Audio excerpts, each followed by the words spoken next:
We're going to make a start. Thank you very much for coming. This is our November Greater Cambridge Partnership Executive Board meeting. Welcome to everyone here. Apologies for absence. I am not aware of any. Does anyone have any apologies that they want to report? I see none. Thank you very much. Item number 2, declaration of interest. Does anyone wish to declare any interests on any matter on the agenda today? Yes, Andy.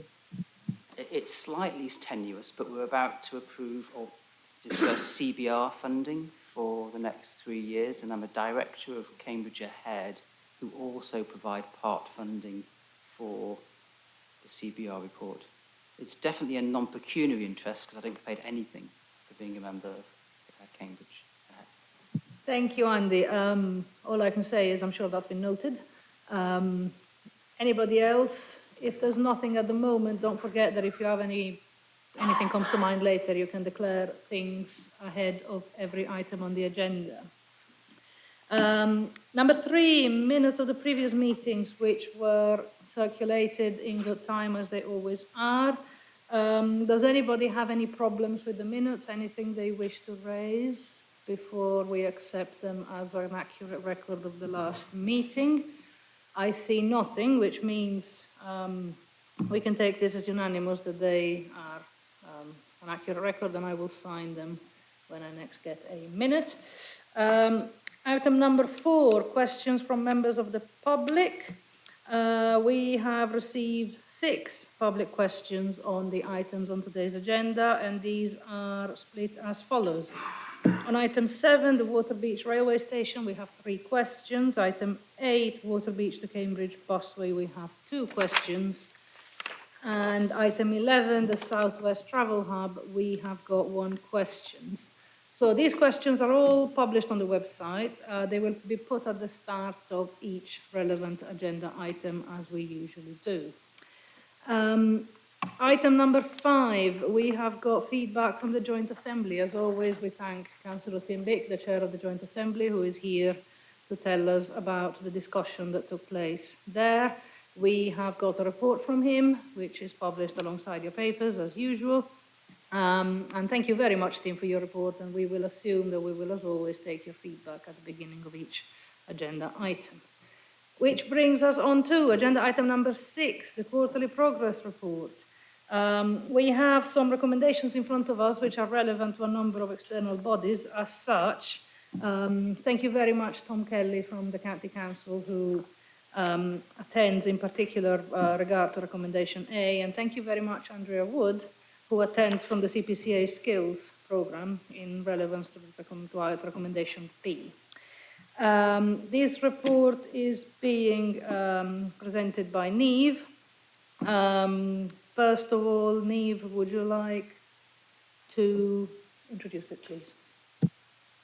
Thank you, Chair. Yep, sure. So you've gone through the recommendations, just to bring those out slightly more. So the thing that's different in this report this time is the budget. So you're getting the budget a bit earlier than you usually do. This is to align with the accountable bodies arrangements. So from now on, you'll receive budget in the autumn rather than the spring. And I guess the thing to draw out from this is that we've been working with colleagues around the budget, and particularly around assessing and reassessing Section 106 income associated with the schemes across the programme. Essentially, the results of that continuous work is that we've got some more certainty around the kind of likely income. It has gone up, which is good news. And the impact on the programme is that your deficit has reduced from 73 million to 2. So a kind of significant reduction. The paper sets out that there's still a long-term cash flow issue. That issue hasn't gone away, but the position is much stronger. Tom might wish to add something once I've done the kind of intro on that, if that's okay, Chair. Yeah. So the other substantive item on the recommendations is around the skills work. Andrew has kindly joined us from CPCA. Thanks so much for coming along. The context of this is that the work you fund on skills comes to an end in March next year. And we've been working with Andrea and the team to understand how we can take the work forward and what that might look like beyond the kind of cliff edge of March next year. That collaboration with colleagues at the Combined Authority has been really good. And I think and Andrea may wish to add, but once the CPCA have some more certainty around funding, we know that can start to be built into kind of short to medium term plans. Until that point is clear, if the board wishes to maintain the current level of activity, we are recommending that's extended by 2 years. Which would take us to April 2027. The ask on the programme budget, which is included in your Appendix 9, is minimal in the context of the broader programme. It's just over 500k, and that pressure, as I've said, is already built into the assumptions in the papers in front of you. The third and final recommendation on this paper is around continuing the work that you've funded jointly with Cambridge Ahead on the with the Centre for Business Research. You've funded 10 returns of that work. It's been really useful. It's been really popular. It's fed into the various kind of assessments and local growth plan work that's ongoing. There is no extra ask on the budget. That's already accounted for. But we would like to continue it for a further 3 years, as would Cambridge Ahead. I'll stop there, Chair, and wonder if officers here might want to add anything. Niamh, thank you very much for this report, extremely informative. Tom, thank you so much for coming. As people know, the County Council is our accountable body. They've been looking after the money that we use to fund all our activities. Tom, do you have anything that you would like to add? Yeah, just from me very briefly to echo what Niamh said, we welcome the submission of the budget at this stage. I think that becomes all the more important as the cash flow position shifts, and so that we can incorporate the GCP position into our assessment of the council's statutory position in terms of its budget. As Niamh says, really significant progress with over-programming. That's really pleasing to see.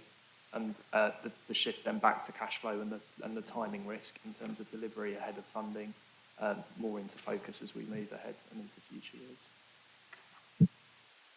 Tom, thank you very much for joining us and for the work that you do with us to look after us. This is really, really useful. Okay, so when this item came to the Joint Assembly, there was a discussion about it. Councillor Bick, would you like to tell us how that went? Thanks, Chair. We focused on the three parts of the report where you are recommended to take a decision.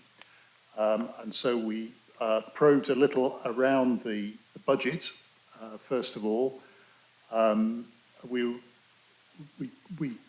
established that the bid for extending the skills programme is included in those forecast projections, which made the later decision a bit easier to take.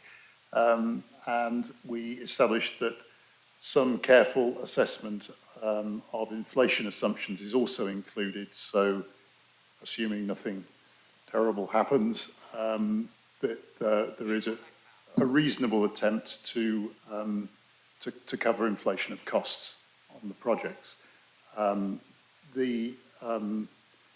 Obviously, members expressed satisfaction that the spending is now much more in line with the projected income, and understood that the County Council, as our bank manager, was much happier with that situation than they would have been before. There is then the question of cash flow, which was identified in the Assembly as a potential issue, in the sense that some of the income will come in at different times from the spending, and we understand that there needs to be a review and a discussion, maybe decisions about that at some point in the future. We aren't quite ready for that yet, but clearly cash flow potentially can generate costs. So we were happy to support the the budget recommendation that you've got. On the question of the extension of the skills programme, also happy to support that recommendation, but a few comments were made. In particular, members of the Assembly believe that the programme for skills has been really extraordinarily effective and impressive, and we would not want to see that fall off a cliff edge. So we really are asking the board to redouble their efforts to make sure there is a solution for that after our funding ceases. And just a minor quibble with the way our discussion was represented in your papers. We understood that the decision was to extend the skills programme till 2027. So the question, and given that we are projected already to overspend our forecast income, then really the cliff edge that we need to be fighting with a good solution needs to be in place over the next 2 years to cut in from 2027 and not actually 2030 as we understood it. So that was an important issue and several other points made there, and we supported the proposal to continue the work from the Centre for Business Research. The actual statement in my report implies that we don't think it's relevant, but actually to make it even more relevant if that was possible. So support for all three recommendations, but some comments that perhaps you want to consider. Kim, thank you very much for that. Some extremely useful comments there. We are now going to debate this item. Do I have anybody wishing to make any contributions from the board? Yes, Brian. I'll start with Brian. We'll go this way, shall we? Thank you, Chair. Just a few comments or observations. First, to say yes to CBR and second to skills, but not necessarily in that order. I'm just interested in understanding where the Gateway Review funding of, which would be the final 200,000, sits in the total revenue and expenditure figures of about 800 million. That would be useful, please. And then one of the increasing figures in here is the Section 106 figures. They're now running into 230 million. Get the decimal point in the right place. So have we got any idea of additional Section 106 funding that might be coming forward that might get us close to closing the gap or even having more? Thank you. Thank you, Brian. Niamh, would you like to take a couple of those? We probably have time, she says, certainly. So we can take them one at a time. Thanks, Chair.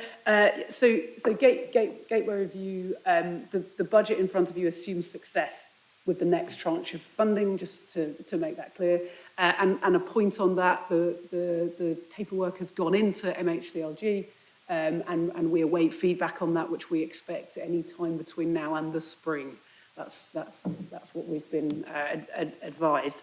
On additional 106, that process of kind of constantly reviewing it is ongoing with Tom and the team, and we'll continue to do that, and we'll continue to feed back the results of that work. As of now, that's the figure that we've identified. We expect that to grow as that process continues. Very good. Thank you, Niamh. Do you want to come back? Yeah, go. So I'm just wanting to put this in the context of the original city deal, which was talking about match funding, effectively, government 500 million and local businesses and contributions. So the total we've got there is running at 270 million, I think, in terms of funding. In terms of scale, and would it be noted here if those figures went up? So we know Section 106 would be accounted for, but there are other inward investment. So I'm just wondering where that sits in relation to the original city deal. So as originally envisaged, the vast majority of that match funding was kind of always going to come from 106. Now, there is other match funding in your papers, and there is likely to be some more around the SMART programme, for example, around some of the cash flow we're getting in from Homes England. You'll hear a bit more about that.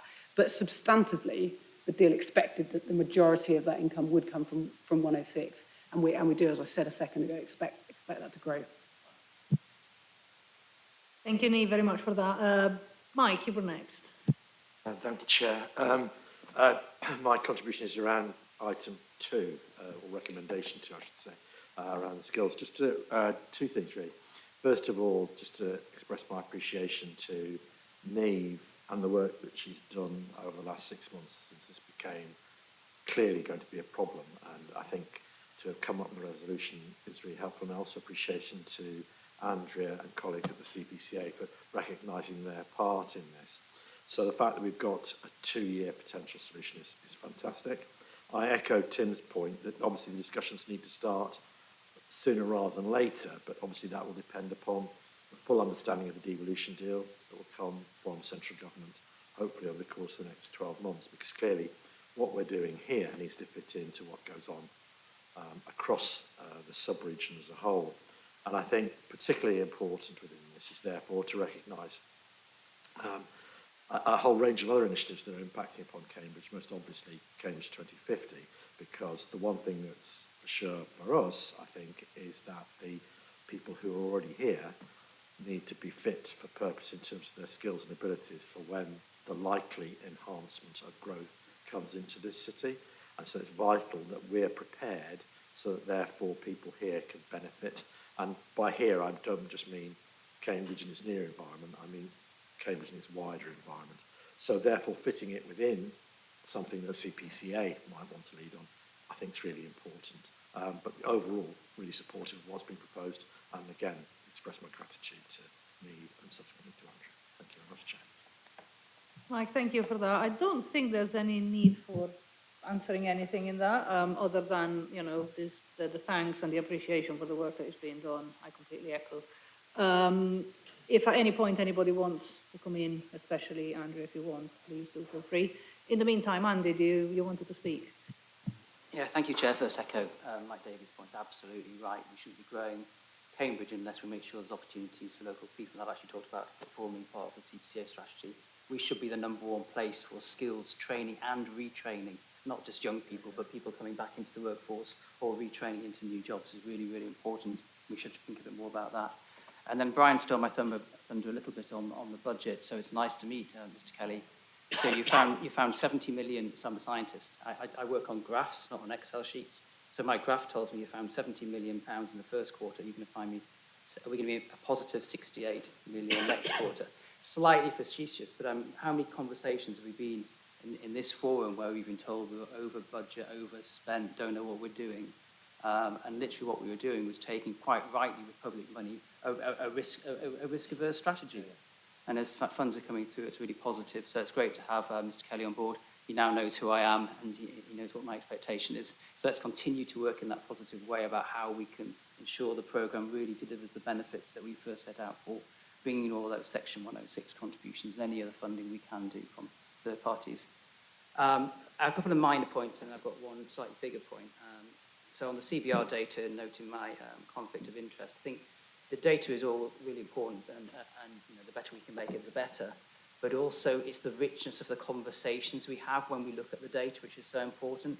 And that's one of the few places, that's not true. It's one of the places where I get that rich input from different people. So people's perceptions of how things are and how the CBR data says they are really, really important. It actually doesn't matter so much what the differences are. It's actually getting those different perspectives from different industry, different groups, how people are feeling is really important. So that forum is as important to me as the data.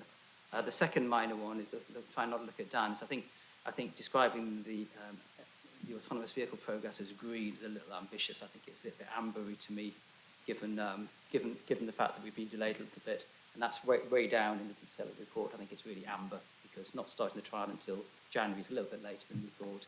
And it helps, again, if it's just about flagging things for us to look at, I'd flag that it's a bit, for good reason it's been delayed, but it certainly has been delayed. So I'd be happy with an amber, even as the champion on the GCP board for that one.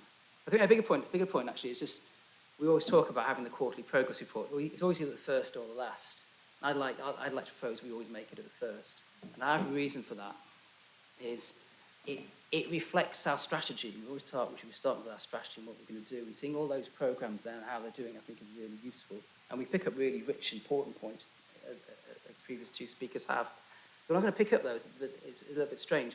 So I was actually at a Transport and Infrastructure Committee meeting on either Monday or Tuesday. It's been a long week. And we got a really good update from Judith Barker, who's the Transport lead for the Combined Authority. What was good about it, it didn't just include things from the Combined Authority, it actually spread its wings a little bit.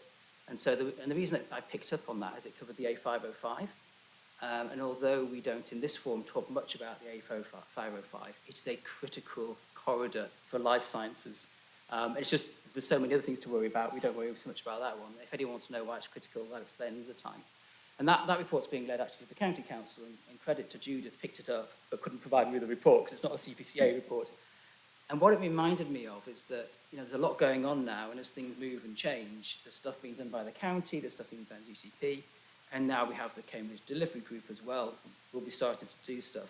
Reassured that we now have local representation on the Cambridge Delivery Group. I think that will help keep us joined up. But wouldn't it be marvellous for us and possibly our communities if all the information was the same place, regardless of who was leading it? Because it's a lot of hard work for me, and I still didn't know about the A505 report, and I still haven't got the A5 report. So I don't know, I'd like to start with the quarterly progress report, and I'd like it to try and follow in the spirit of Judith's report of it ain't us, but be aware these things are going on, because that gives us the strategic overview, and it also gives all the communities that strategic overview as well. I'm not sure I had any questions there, except a proposal.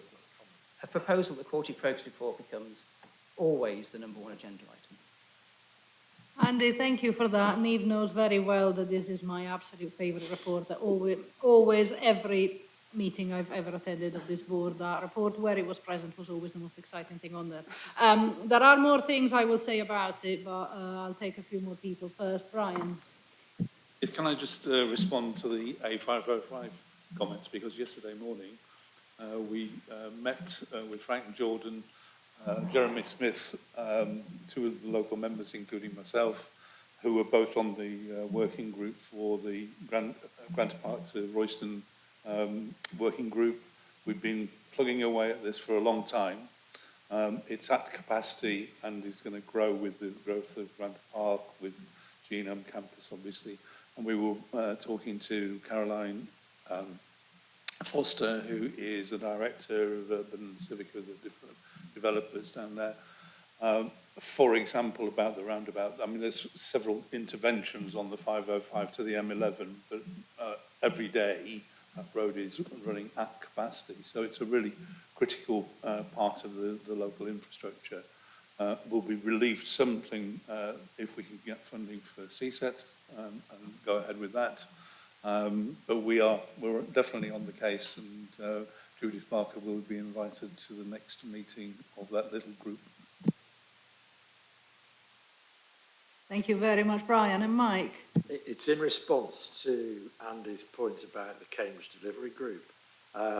When the announcement was growth, well, whatever you want to call it, there's a range of different things. So the Growth Company stroke Advisory Council stroke 2015, whatever you want to call it, but Peter Freeman's thing. When the central government confirmed that last Wednesday, Peter was good enough to call people who are representative and may want to comment as well. One plea was made, was that please don't do extra stuff. Please coordinate activity. Don't set up new consultants who are doing what the old consultants did, and we know who the consultants are, so we talk to them anyway. And try and make sure that that sort of body of knowledge and information is used as a core for the city, so we're actually operating off the same thing, not just for ourselves, but also for our residents, and about how we share that information. So that point has been made, and I'm hoping that as a result of the formal announcement now, we'll be able to start to get into some of the detail about what informs the decision-making process within Cambridge, and that will also be informed very obviously by bodies outside of Cambridge as well. So it's just to reassure both Andy and the group those proposals, those discussions have started with Peter. And the key document in all that, and Stephen would shoot me if I didn't mention that, is that it has to fit alongside the local plan. Thank you very much, Mike, for that. So we shall hereby rechristen that as Peter Freeman's thing. That's what it's going to be known as. No, but seriously, all of those points are very, very well made. If there are no further comments, I mean, I would like, before we go to the recommendations, I would really very much like to draw people's attention to just how many good news there are in here. And, you know, we all know that our friends out there that report on what we are doing, they love, like, you know, rage and anger and all of these kinds of things, and how, you know, we're bringing about the end of the world in one way or the other. But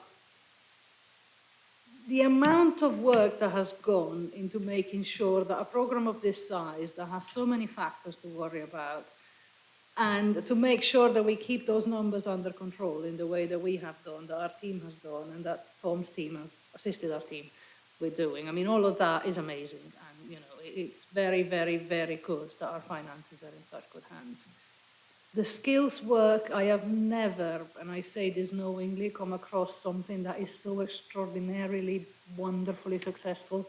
I've spoken to employers who have benefited from it. I've spoken to the students and the pupils who have benefited from it, and the apprentices, and the retention rates of people that have been through these programs are astounding. And in a place as mobile as this is quite incredible. And, you know, we will find, if we keep being as good as we are on everything else, we will find a permanent revenue solution for this somewhere, if there is any justice in this world. And the CBR data, I mean, we talked, you know, Mike and I were in the room when we spoke to Mr. Pennycook, who came to talk to us about the government's view of Greater Cambridge and its environments and its travel to work area, which is extensive. And one of the biggest problems we have, and we told him this in the meeting, is just how bad the data is the government uses to determine our needs and our stats and our demography. The silver lining of that is that the good data is available. There are people, you know, the CBR is one of those places where the good data is produced. Now all we need to do is make sure that Mr. Pennycook's people use it. And this is a point that we have made to them. So all of these recommendations in front of us today are unmitigated good news for us. And one can only hope that the law of inverse proportionality will not mean that they go unnoticed because of that. So having had no more in terms of raised hands, we are being asked to endorse the multi-year budget strategy, which is outlined in your papers. We are recommended to agree to procure a provider to enable the continuation of the skills work, as explained, and the request for additional commitment for 3 further years of data from the CBR. Can I take those as unanimous? I see nothing to the contrary, therefore I take those as unanimous. Tom, thank you so much. Niamh, thank you so much. Andrew, thank you so much.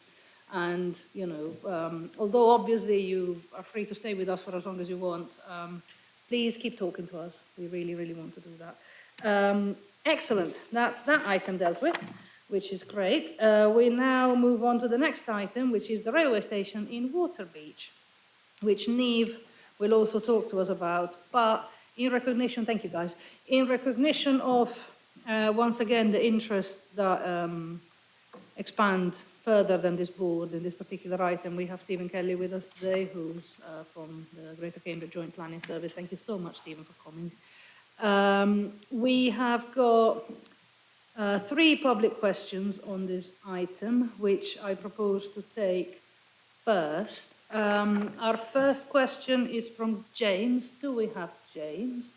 Hi, James. Now, everyone asking a question today has 3 minutes. You can press the little button in front of your mic and you will have 3 minutes whenever you are ready.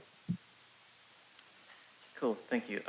So to give you the bottom line up front, the question is what level of scrutiny has been applied to the outline business case prior to this executive board decision? And I appreciate that may be exactly what you're about to discuss. So the reason for the question, there are a number of examples of inconsistencies and contradictory points in the outline business case that I believe counteract the overall conclusions that are being presented here to the executive board. Section 4.9 of item 7 of this agenda states that the core scenario scores a high value for money with a benefit cost ratio of 3.28. However, section 3.8 of the outline business case actually states that the benefit cost ratio is 2.32. Inconsistencies in applying the scoring methodology have resulted in the scenario of upgrading the existing station receiving a negative benefit cost ratio, but also being declared the best value for money, and I quote, very high and financially positive. Nevertheless, despite being financially positive, in section 3.2 it is claimed that upgrading the existing station would cost £49 million, which is some 30% more than the stated cost to build an entirely new station. Car park capacity is heavily referenced as a key driver for relocation. Section 3.2 references the capacity of the existing car park, and I quote, with primary evidence suggesting this capacity to be reached on a regular basis. However, Table 3-4 then states that the existing car park is not fully utilised, and according to modelling is unlikely to be until 2040 and 2050, at which point the car park at the relocated station is also expected to be fully utilised, with, quote, peak capacity being exceeded many years earlier. Those are just a number of examples that I've highlighted of inconsistent and contradictory points within the outline business case that I believe highlight the need for a full, thorough and honest review before any decision on approval can be made. Thank you. James, thank you very much for that. I assume that the ringing of no alarm means you were very good on your timing, so thank you very much. The next question is from Nigel, who I understand is joining us online. Do we have Nigel? Yep. Yes, I am here. Elisa. Thank you very much, Nigel. You have 3 minutes as well. Take it away. Okay. Yeah, thank you. This is where my iPad goes. So my first comment was regarding the car park, and the model has stated that the Waterbeach side car park will need 200 car spaces. So the question is, will that be free? Because the calculation was based on users who use the current road system in Waterbeach for free. So what I'm asking for, the car park should not be considered a revenue stream by a way of, that it should be seen as a way of removing unsociable parking. And we should remember many of the roads around Cody Road are unadopted by Cambridgeshire County Council. And then moving on to Cody Road itself, which is proposed to be the road to the train station car park on the village side. The pathways on Cody Road are extremely narrow, and so a real big plea, has the GCP considered vulnerable person safety, school children, disabled and OAPs? Because if anybody looked at the road on a day-to-day basis, you see that school children have to walk in the road to get to school. I'm really concerned that a do-nothing approach on Cody Road does not meet a safety-first approach. Can we make sure that Cody Road improvement safety costs are considered in this scheme's budget? And then lastly, I was really excited by this one because the last project minutes state it's critical to have a Greenway to station connection, which I fully agree with. So this is really brilliant news, but the problem we have is it's in no documentation. So like the chap before me mentioned, is that there's these loose ends. So whilst it is brilliant news, can we make sure that there is a timing and that you share the timings with us and the budget for actually connecting the proposed Greenway to the station? And that was the end of my questions. Nigel, thank you very much for joining. You were very well heard. We will have answers to all of these, but first we have the third question today, Angela, who's here with us. Same button, same situation, same 3 minutes, whenever you're ready.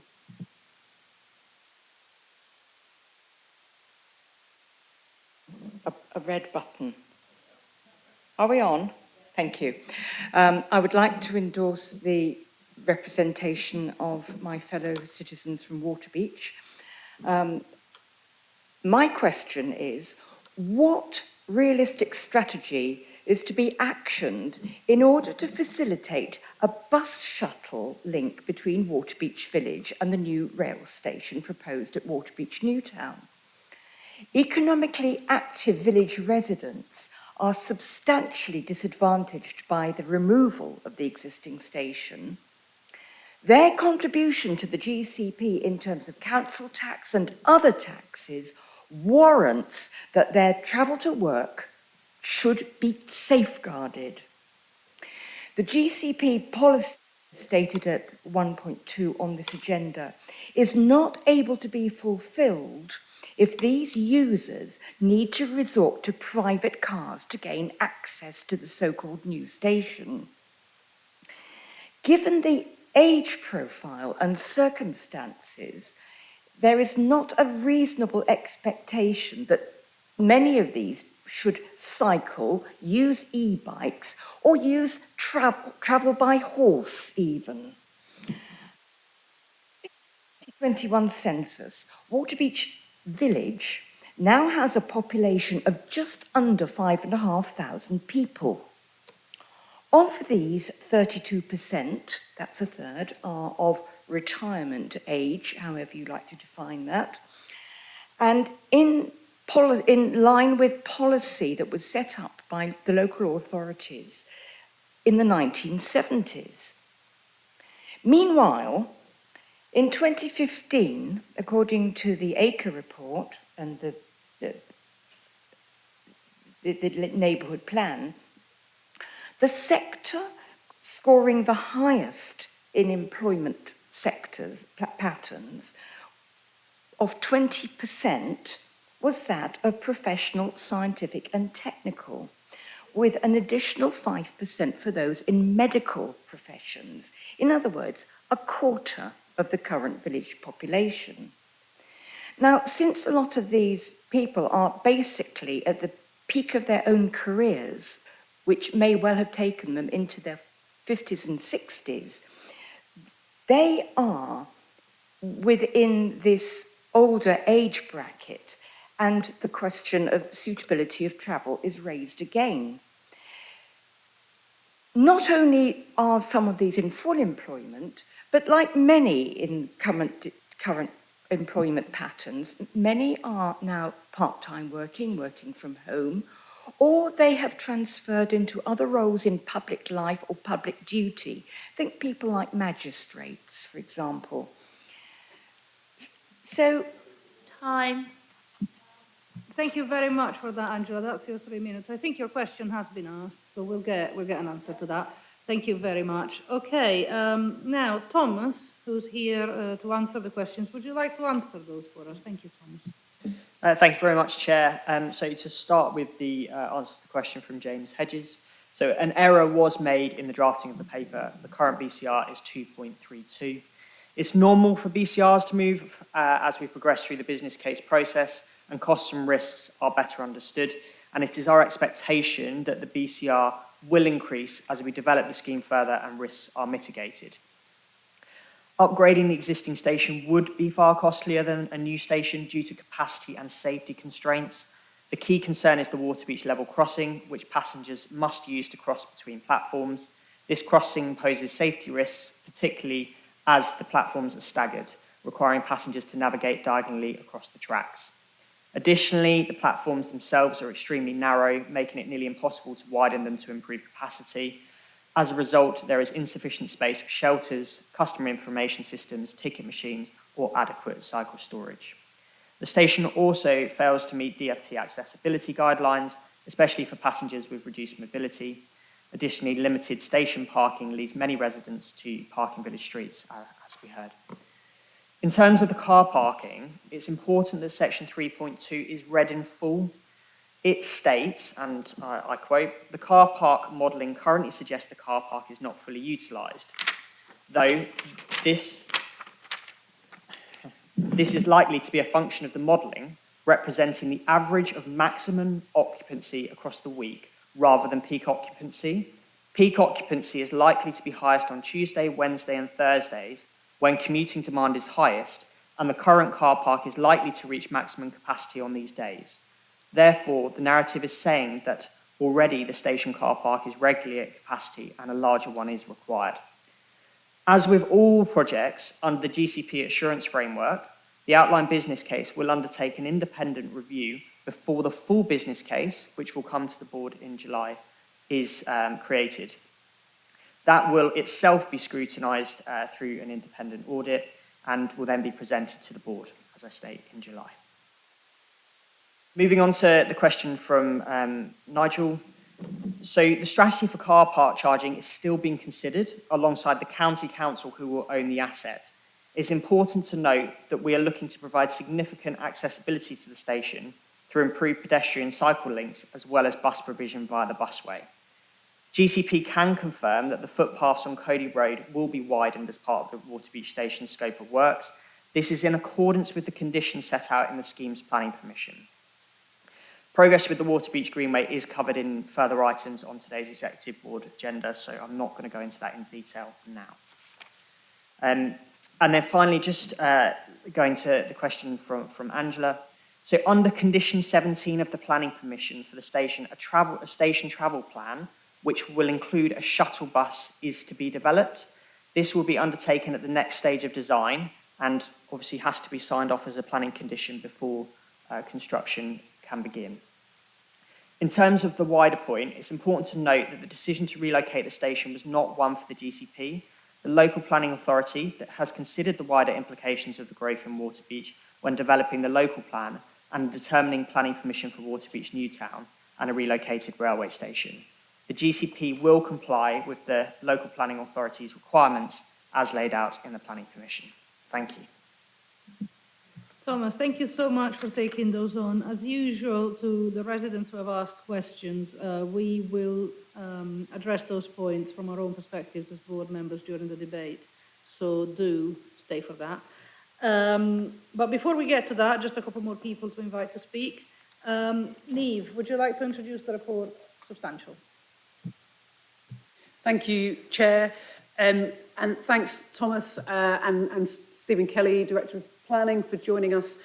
Stephen might want to make a comment, Chair, after I've introduced the report.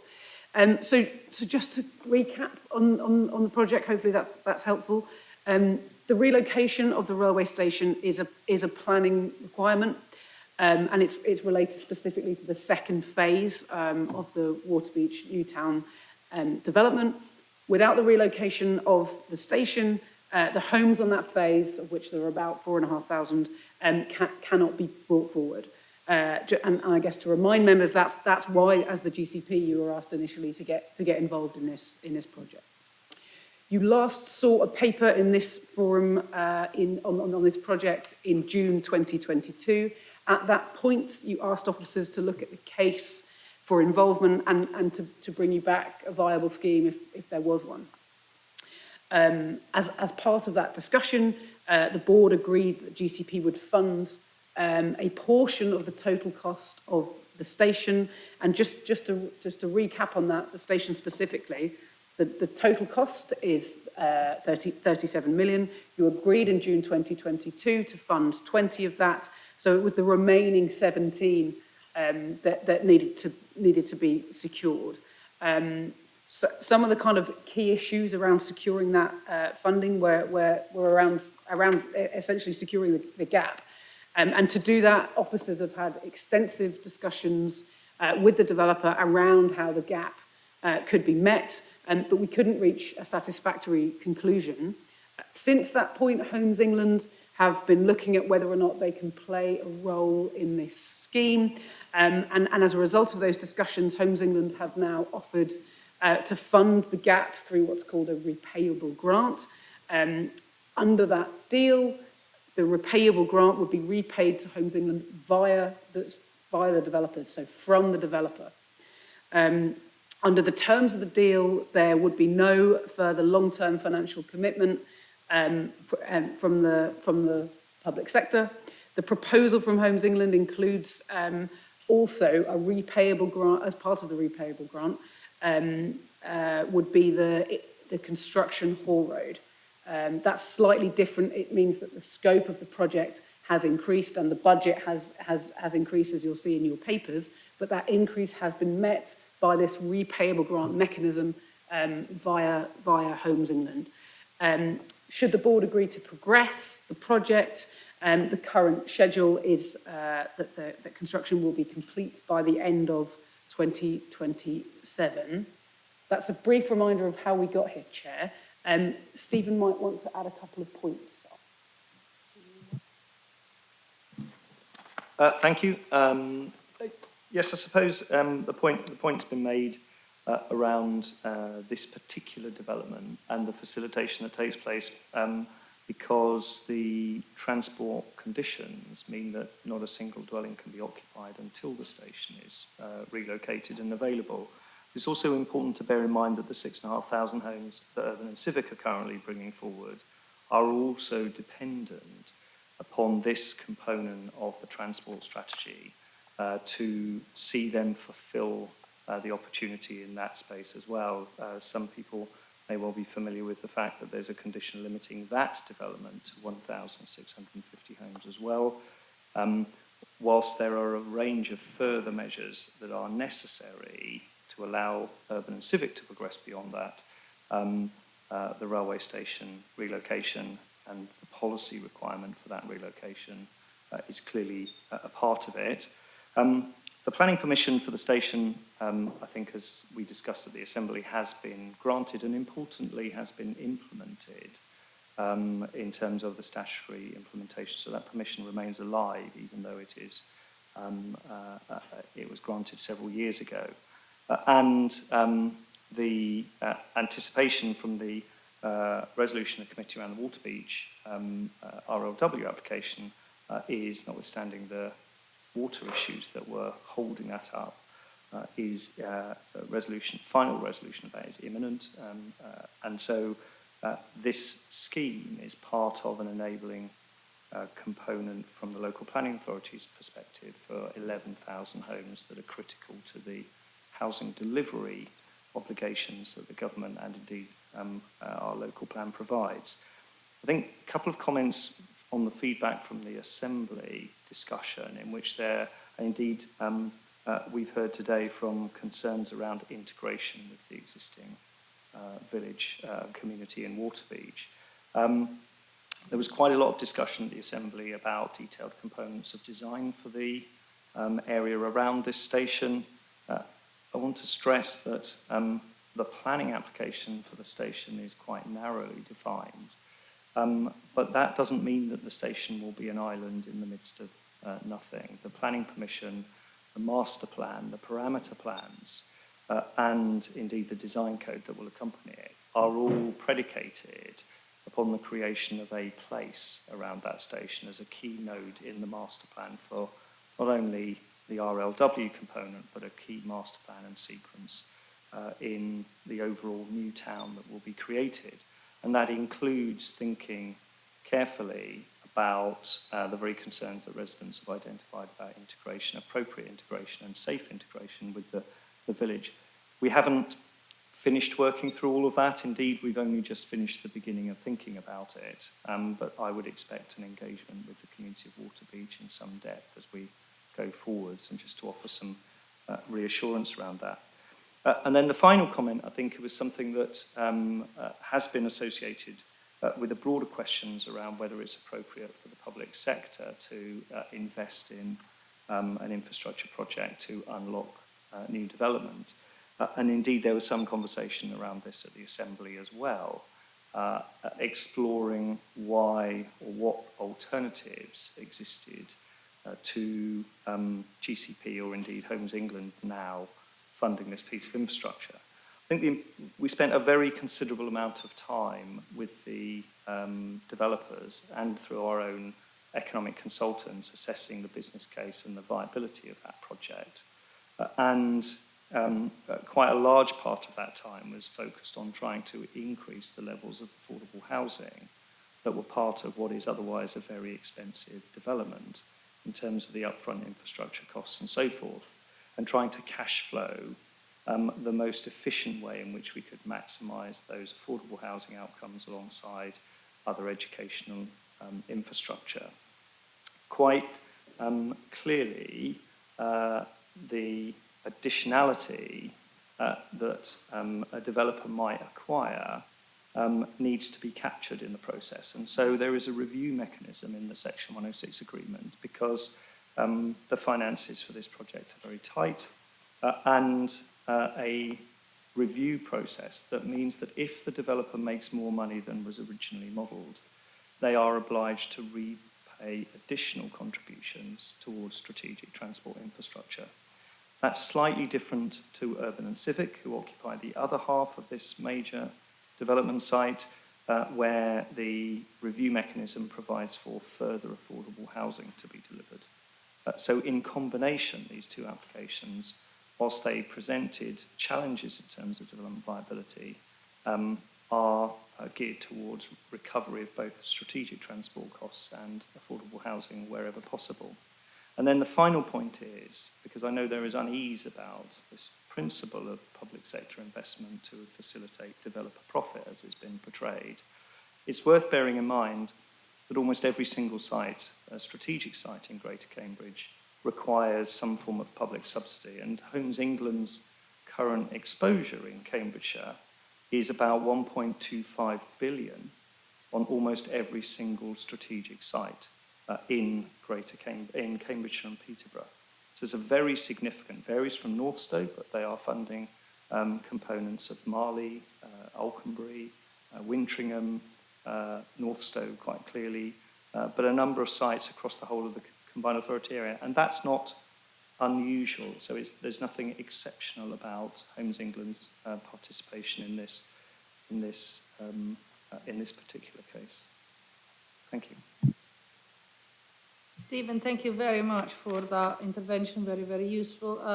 Niamh, this is still your paper. Are we done with the introduction? Is there anything else to be added? In which case, this was discussed at the Joint Assembly, and Tim will now tell us whether the Joint Assembly was supportive and what comments were made. Yep, thank you, Chair.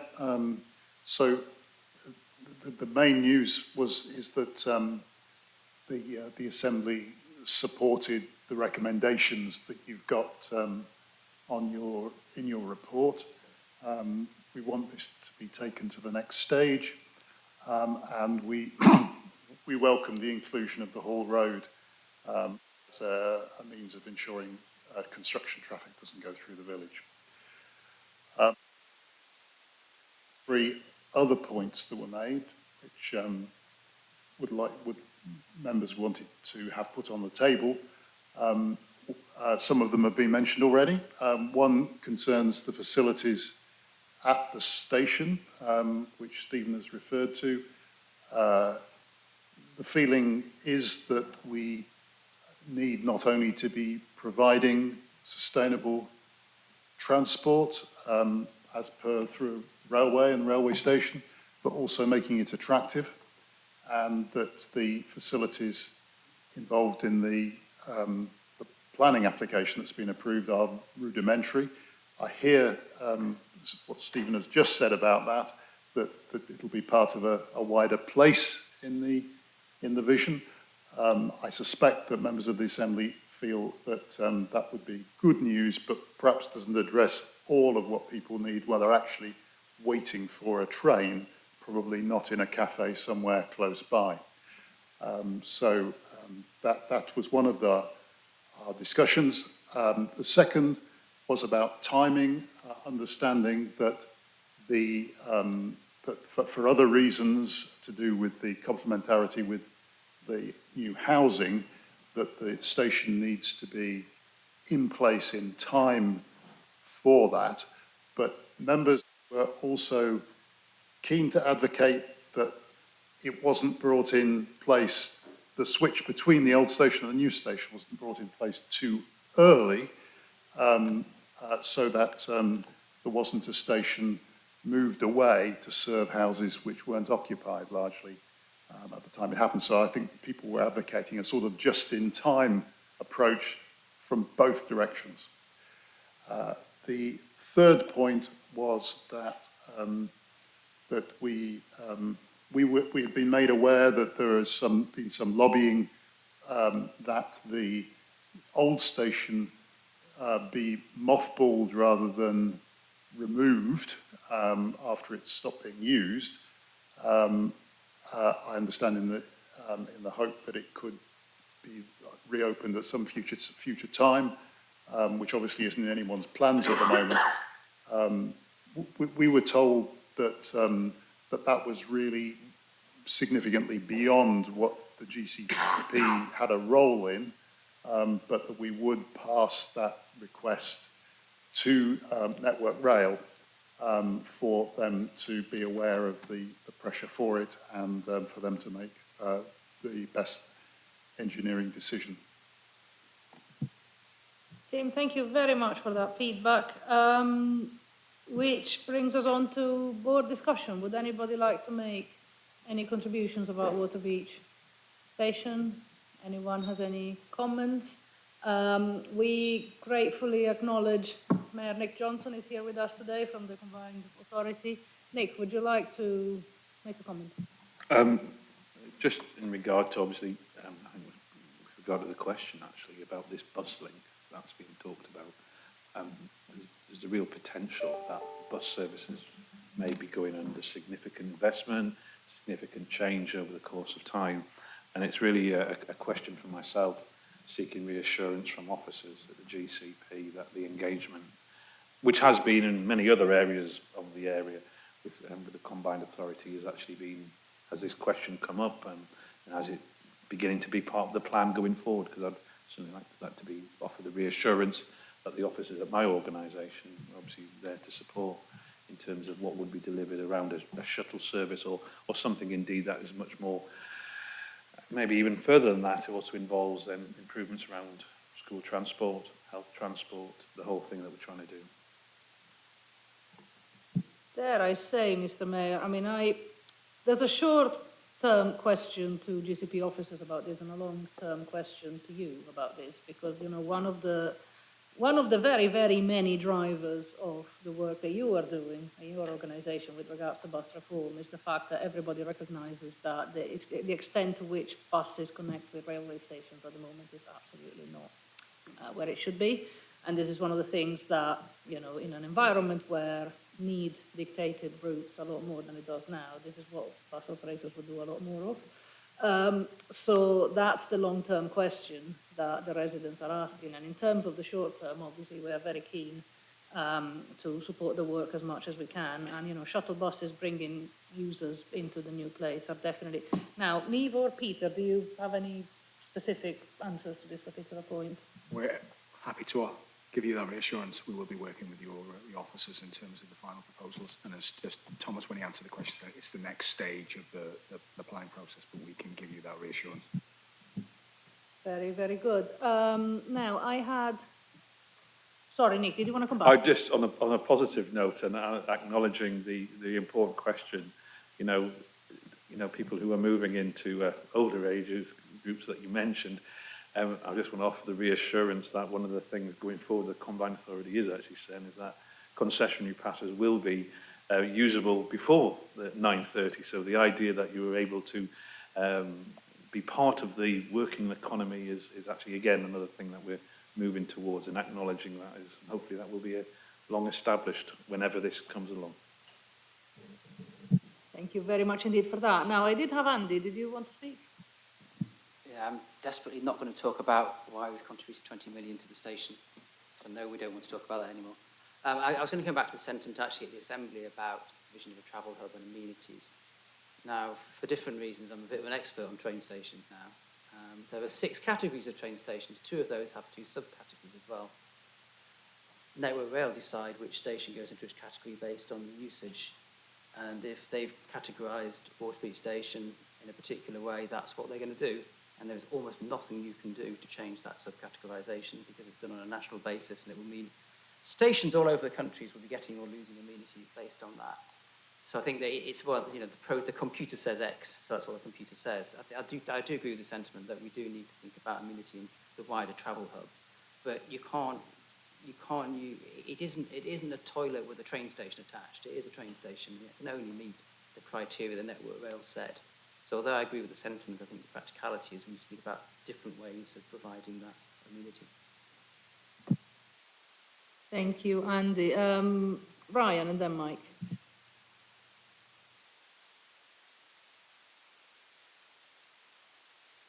Thank you. Yeah. I'll pick up on a couple of things.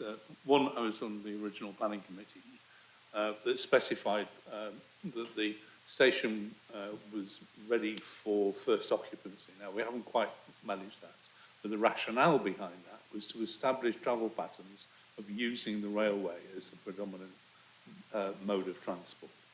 Now, that was it was a good idea, but came with particular issues that our questioners have asked about: viability, about the cost of doing this, about closing the existing station or trying to keep it open, which is impractical, by the way, for those that thought that was a realistic solution. And clearly, we've got an overriding issue in developing these housing new towns effectively, and particularly how they meld or interact with the existing occupiers. As somebody who meets one of your categories, I have my bus pass to show it. Actually, e-bikes are a boon to those of us that struggle with getting up hills without an electric assistance. And actually, it does make a huge difference to the idea of multimodal journeys, which we are recommending in this case. And we're talking about travel hubs. It's absolutely critical, especially for those older people with not as long periods between comfort breaks as others, have the facilities to actually use that in an appropriate way. And so I look forward to seeing how the new railway station at Waterbeach will be able to provide not only travel hub, secure parking, but also commercial opportunities so that it actually becomes a proper place, as we've seen elsewhere in the country, where actually the railway station becomes the heart of a particular development. So I'm looking forward to that. Thank you.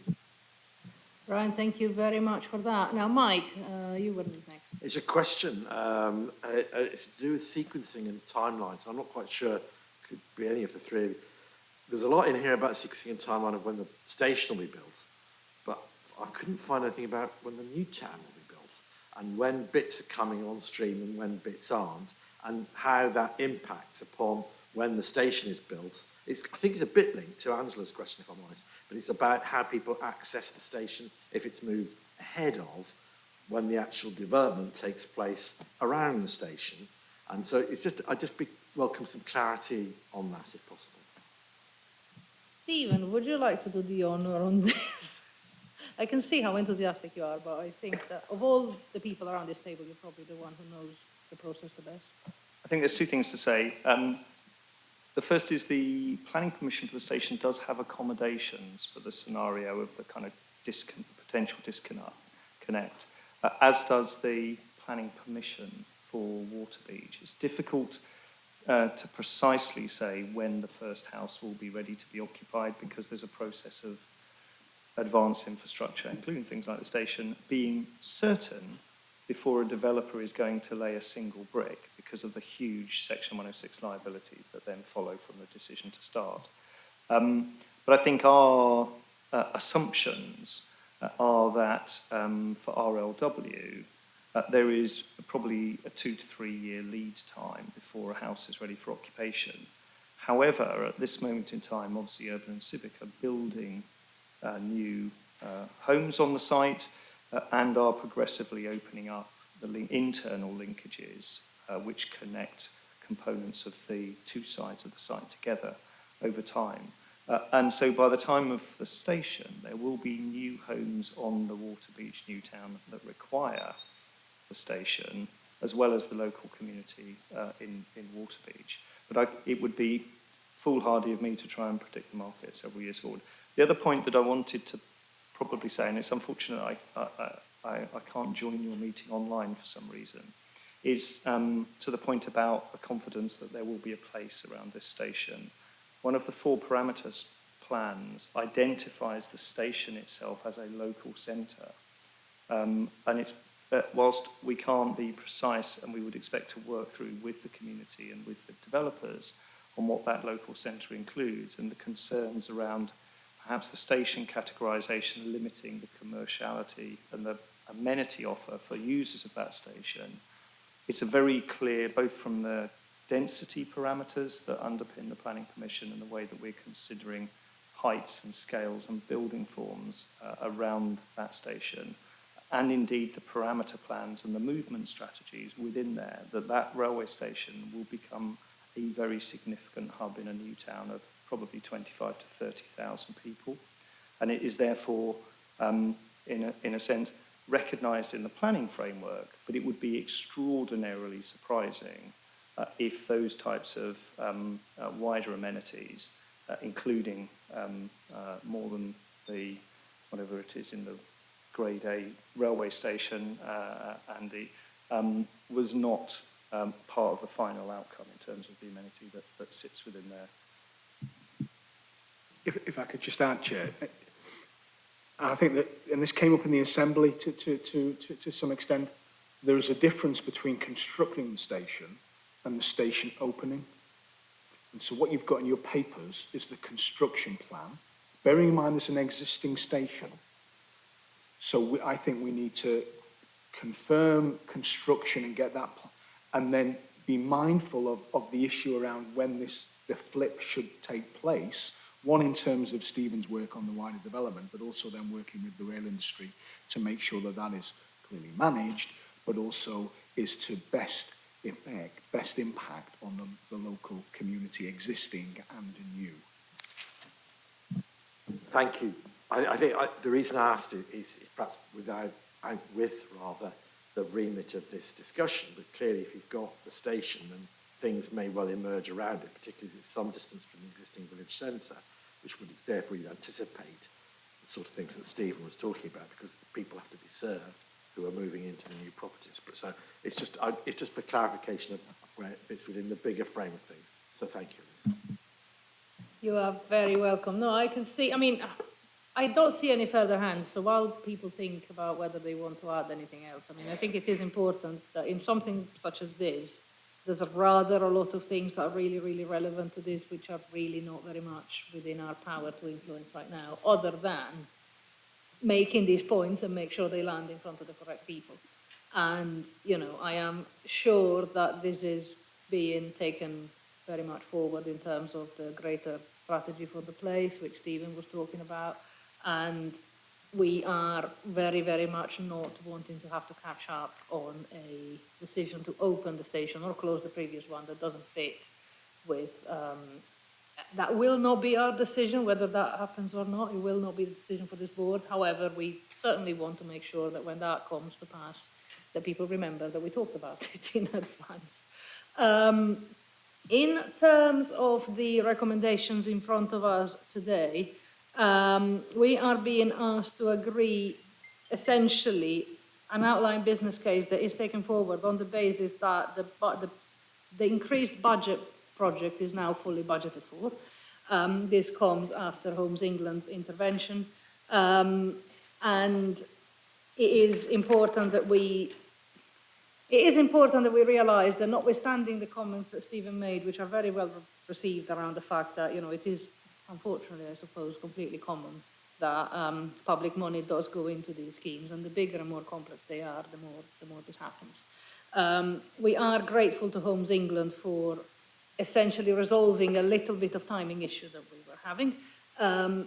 It is nevertheless really very, very important to realise just how much less of this public money coming in to cover developer profit should happen in my ideal world. But we are where we are, and it is absolutely fundamental that this carries on. In terms of the recommendation D, it should be noted that the agreement at the Cambridgeshire County Council's committee was given as of last week.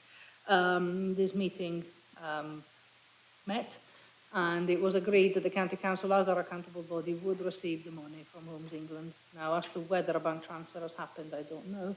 However, it was agreed that the bank transfer would happen, and that Cambridgeshire County Council would take receipt of the money and stick it in with the rest of the GCP money, which they manage for us.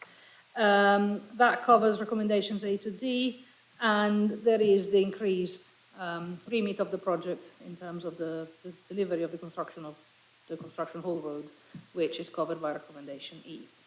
Now, would anybody like to speak against any of these recommendations? If I see nothing, shall I take them as unanimous? Going once, going twice, done. Thank you very much, everybody, for your contribution. We are now swiftly moving on to item number 8, which is the Waterbeach to Cambridge busway, which Peter will talk to us about in just a moment. We do have 2 questions on this item to begin with. It is my understanding that Sarah, who's here from past, present and future, is going to ask both of them. Would you like to come and take your place? Thank you very much to everybody else previously. Oh, hello. I am having an upgrade or perhaps a downgrade. We have, I was just going to say, no, thank you very much for keeping the seat warm for Sarah. Sarah, whenever you're ready, you will ask the first question and then, well, we'll take a little break and then you'll ask the second question because they are 2 separate questions. Okay. But if you would like to take your first one away, you have 3 minutes. So thank you, Chair. So the first question I'm giving on behalf of James Littlewood. So he posed a question at the last joint assembly meeting about why an ordinary road with markings to guide buses requires a maintenance track. Mr. Blake's response referred to design standards recommended by BritPave. This trade association promotes the building of concrete guided busways, such as the Cambridgeshire guided busway, tramways and railways. Could the board please explain how this answer is relevant to the question and ask for our initial question to be answered? Thank you. Thank you very much, Sarah. Now you will swiftly materialize into yourself again and ask your second question, for which you once again have 3 minutes. Thank you. Thank you. My second question. We have been told in response to my question to the Joint Assembly that an option of having a bus lane adjacent to the A10 between Waterbeach and Butt Lane has been reviewed. Previously, we have been directed to the options appraisal report dated September 2020, but this did not include the on-road section along Butt Lane. If the options appraisal report has been updated since 2020 to include links along Butt Lane, then please can you direct me to it? If not, then why has the option of a route aligning to the A10 but offset to the east and west been dismissed, even though it scores well in your assessment and would be less damaging in the landscape? Thank you. Sarah, thank you very much. That was absolutely admirable timing. And if everybody could take note who is yet to ask a question, that'd be great. Peter, are you answering these questions for us today? Thank you very much, Peter. Thank you, Chair. I understand James is still poorly, so I really hope he gets better soon. He's been poorly for a while. So in terms of the first question, the relevance, the proposals are for a guided busway between Waterbeach and Cambridge. I quoted a number of designs, including BritPave, who specifically reference optically guided busways. The design standards and guidance I quoted are very clear that the emergency and maintenance track forms a fundamental aspect of the design of a guided busway. So I quoted Cambridgeshire County Council, I quoted the Department for Transport. The business case, environmental impact assessment, financial case, et al. Has considered the full impact of the proposed route, including the maintenance track, and they're the proposals that have been before this board previously and are before this board today.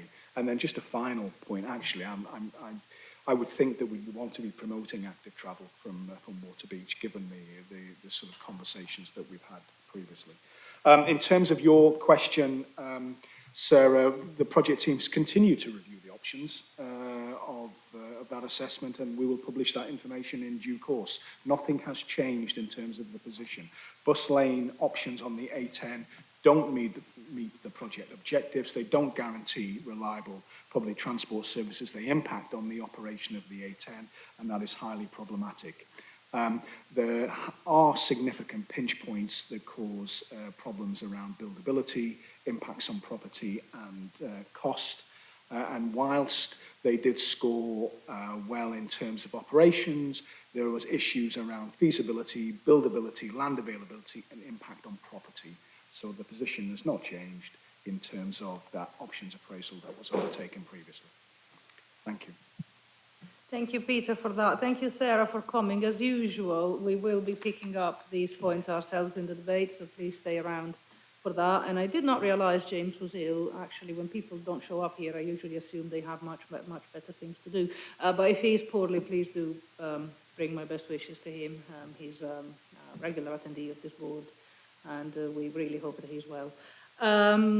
Right, so we have got the report proper to introduce. If Peter would like to do the honours. Yes, Chair, just briefly. So this is the third of the busways to reach this point in scheme development. It does a number of things, this report. It reports back on the consultation that was undertaken over the summer. It outlines, in this case, a very small number of changes to the scheme outlined in paragraph 4.5. And it seeks approval from this board to ask Cambridgeshire County Council to submit a Transport and Works Act order for the scheme. I'm going to pause there, Chair, and then happily try and answer any questions that the board members may have. Peter, thank you very much. While board members gather their questions, this item was discussed at the Joint Assembly, and I would love to hear what they made of it. Thanks, Chair. Yeah, this was one of the suite of Waterbeach items that we're going through. The basic proposals here were all supported for this to be taken to the next stage. There were a number of issues raised which I think we were advised ought to be on the map for dealing with in the subsequent stages. One was in relation to the future proofing of the nature of the busway itself. We feel that there is quite a lot of debate, some of it quite speculative about it won't always be buses using busways, it could be other kinds of mass rapid transit. And so we wanted to be clear that there should be every attempt made to make sure that the alignment is used in a way that can be adapted to those, if necessary, in the future. And a series of other similar things that should come on the radar screen at the next stage. In particular, because of the nature of this Greenway, where certain segments of it are shared with the public road, which is not the same as all the busways that we have on the programme, that there needs to be careful design around entry to the parts that aren't for the road as well as the buses. Because if, as we understand, the surfacing of the busway may not be like the existing busway, which is clearly look like a road, there needs to be measures in place to make sure people don't mistake who the entry is for. And then some points about mitigation for residential properties that in some stretches are quite close to the alignment. Questions about surface water drainage in some places, and the heritage impact and the Tide Barn at Land Beach was particularly mentioned in that context. So we would be grateful that they were put on that radar screen for addressing when that's appropriate. Tim, thank you very, very much for that. In addition to that, which I am sure as part of the board's questions will be addressed by Peter and Paul, who is next to me now, we should start discussing this as a board. Is there any interventions, any contributions? Anyone would like to make any points? Yes, Andy. I mean, it's not a major point. I just think that the junction where the A10 comes onto the A14 is horrendously busy, and just adding more cars onto that junction just isn't the answer. So both the Greenway and the busway provide alternatives to that. And it's just to me, it's a no-brainer because of that. That junction hasn't got the capacity to take the additional traffic, and there's even more coming.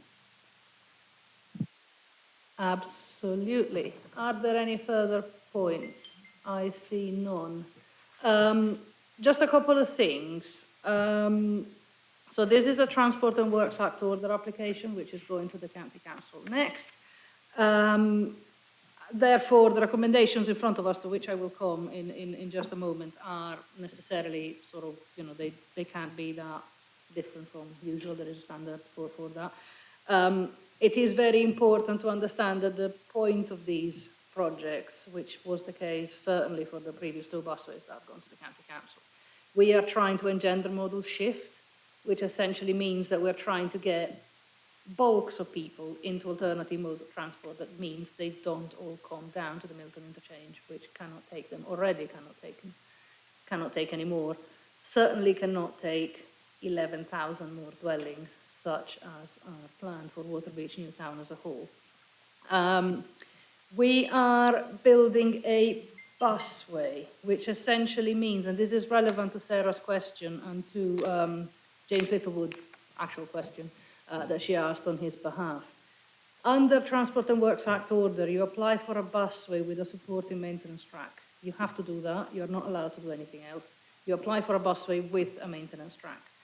What we are doing, in recognition of the fact that the classic maintenance track, such as is provided alongside the traditional busway that goes to Huntington, we are building that maintenance track not as a maintenance track, but to active travel standard.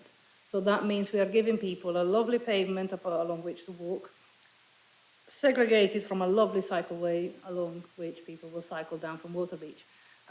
Those who live round there, and I do, know that the distance between Waterbeach and the Science Park is not actually via Milton, is really not that long. People will cycle down, and people will actually, on a good day, walk down. I mean, I'm not sure if I would do that as a daily commute, but it is entirely possible.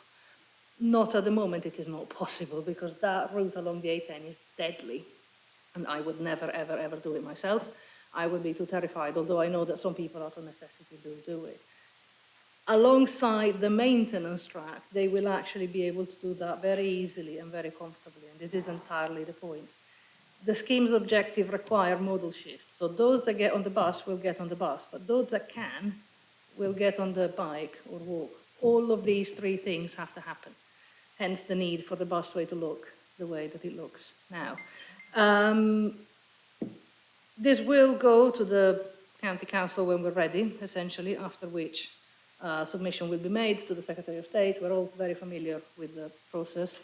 If the County Council does agree to submit to the Secretary of State, the Secretary of State will open a planning inquiry, and this will be independently reviewed once again. So anybody who still has questions, there will be plenty of opportunities to ask them. But for the moment, we are yet again sort of trying to get the big beasts of our programme shifted as befits the last third of the GCP lifetime. So unless there are any further points, the recommendations in front of us are as follows. We will be noting the outcome of the EIA consultation, which resulted in the environmental statement and its contents. We will approve the recommended preferred route alignment, park and ride design, everything as outlined in Appendix C and all the relevant papers. We will approve a formal request to Cambridgeshire County Council to approve submission of a TWA order, with the GCP working closely with it, obviously as usual, and finalise the necessary documentation, which is as provided for by the legislation. Are there any dissenting voices or voices against these recommendations? I see none. I shall therefore take those as carried unanimously. Thank you very much indeed again.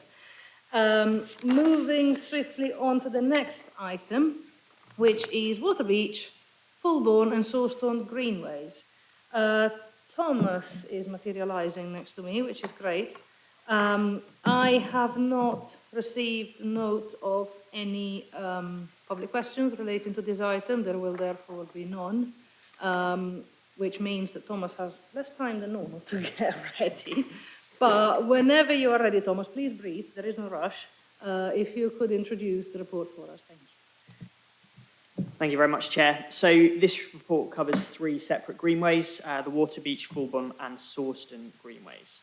The first set of recommendations relate to Waterbeach Greenway. This was consulted on at the end of 2023, and you can find the results of that consultation set out in your paper from section 4.5 onwards. Based on the outcome of that consultation, what we are asking the Executive Board to approve is us taking forward the northern section, so that's from the top of Milton Village through to Waterbeach, through to the same stages as most of the other greenways, so to submit a planning application, to acquire the land required, and to do the detailed design. For the section which is in the middle of the Greenway, which is through Milton Village, we had mixed feedback during the consultation, and the design that was set out was not supported during the consultation. And therefore, what we are proposing to do is to work with local stakeholders and then come back to the Executive Board in July with a more detailed proposal. And then lastly, I just want to focus on the fact that we are actually building part of the Waterbeach Greenway, and we're out on site at the moment on Cowley Road, which is in construction. I'm conscious of a question earlier on about the section linking up to the new railway station. We are currently in the process of working with both the developers and the local members to identify the best route through to the new railway station, and that will also be brought back in July. Just moving to the Fulbourn Greenway, this report asks that following the agreed changes to the designs of Fulbourn Phase 1, which is kind of to the west, it's between Fulbourn and the Yarrow Road level crossing, that we move to construction of that scheme. We've had really positive meetings with local members and the public on that phase, and if approved, the relevant traffic regulation order will be put in place and we'll take it forward. In terms of Phase 2, that part is from Yarrow Road level crossing through to the A1134 in Cambridge, using the Tins Path. So we were delayed on that scheme, but we're now in a position where we want to, due to Network Rail and the Yarrow Road level crossing, we now want to take that forward to consultation in the new year, and we're asking for permission to do that. And then lastly, so Fulbourn Phase 3, which is a new recommendation following discussion at the Joint Assembly, is to work with local members on the routing of Phase 3 from the A1134 into the city.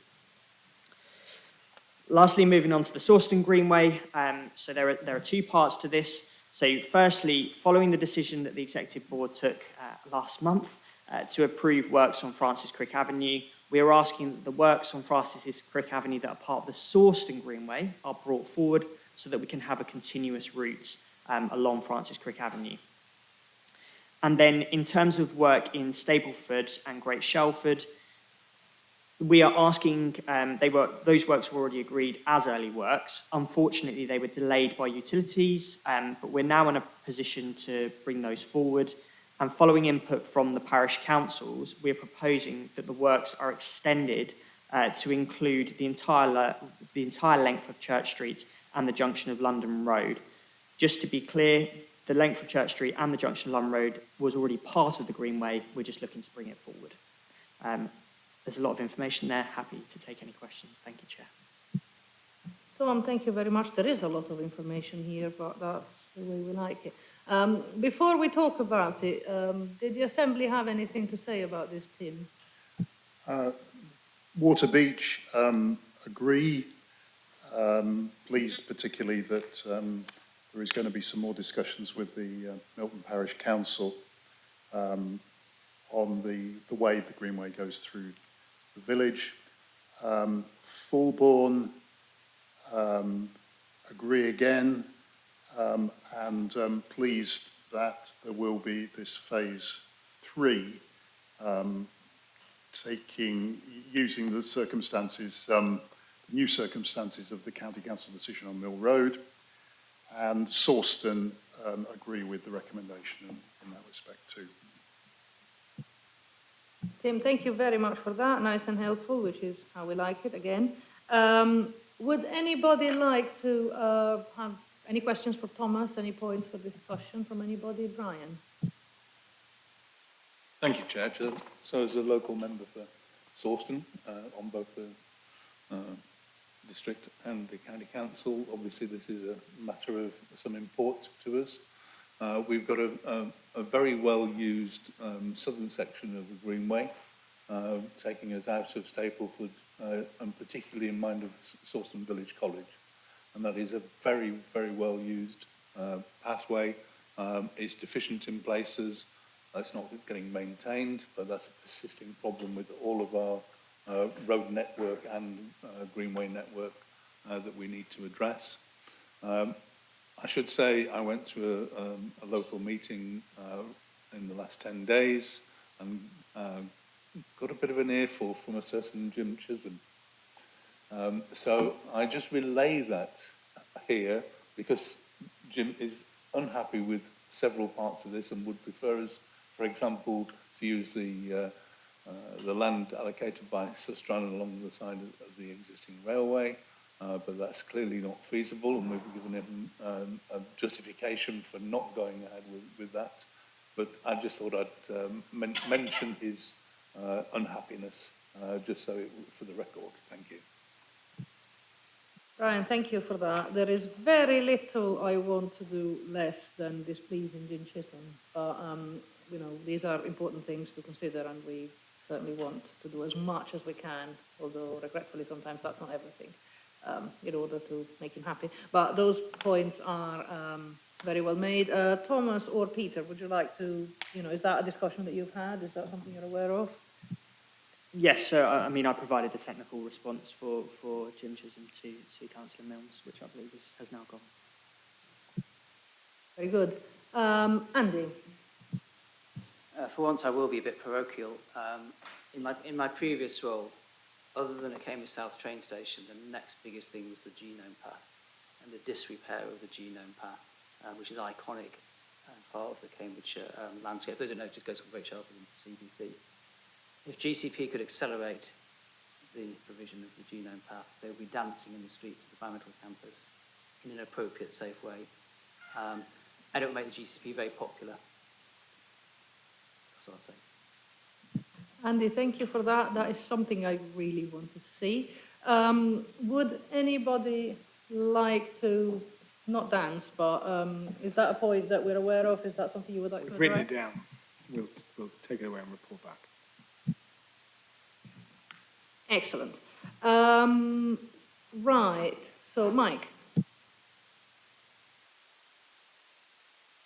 Again, parochial Petersfield councillor, Fulbourn Greenway, as you can probably guess, is the one that I'm intrigued about. It's just, again, linked to the decision that's been made by the county council. I'm assuming that might assist the future development of Fulbourn Greenway.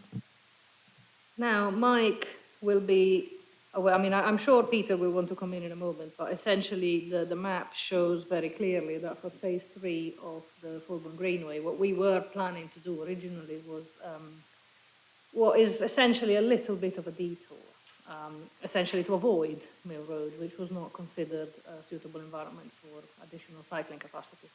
A recent decision that was made by the County Council might change that considerably in terms of whether there is space on Mill Road itself to provide additional cycling capacity. The map makes it clear, I think, that the route would be more straightforward because it would not constitute a roundabout way through the backways. Now, I did have 2 questions about this. Number one, am I correct in saying that this would result in an efficiency saving, as you might want to call it, because if you're delivering a phase 3, that it might come out as essentially better to do, more efficient and quicker to do, and maybe even cheaper to do. And would it be possible to have a report relatively quickly, by which I mean possibly by the next time that this board meets, to understand what options there are for this Greenway?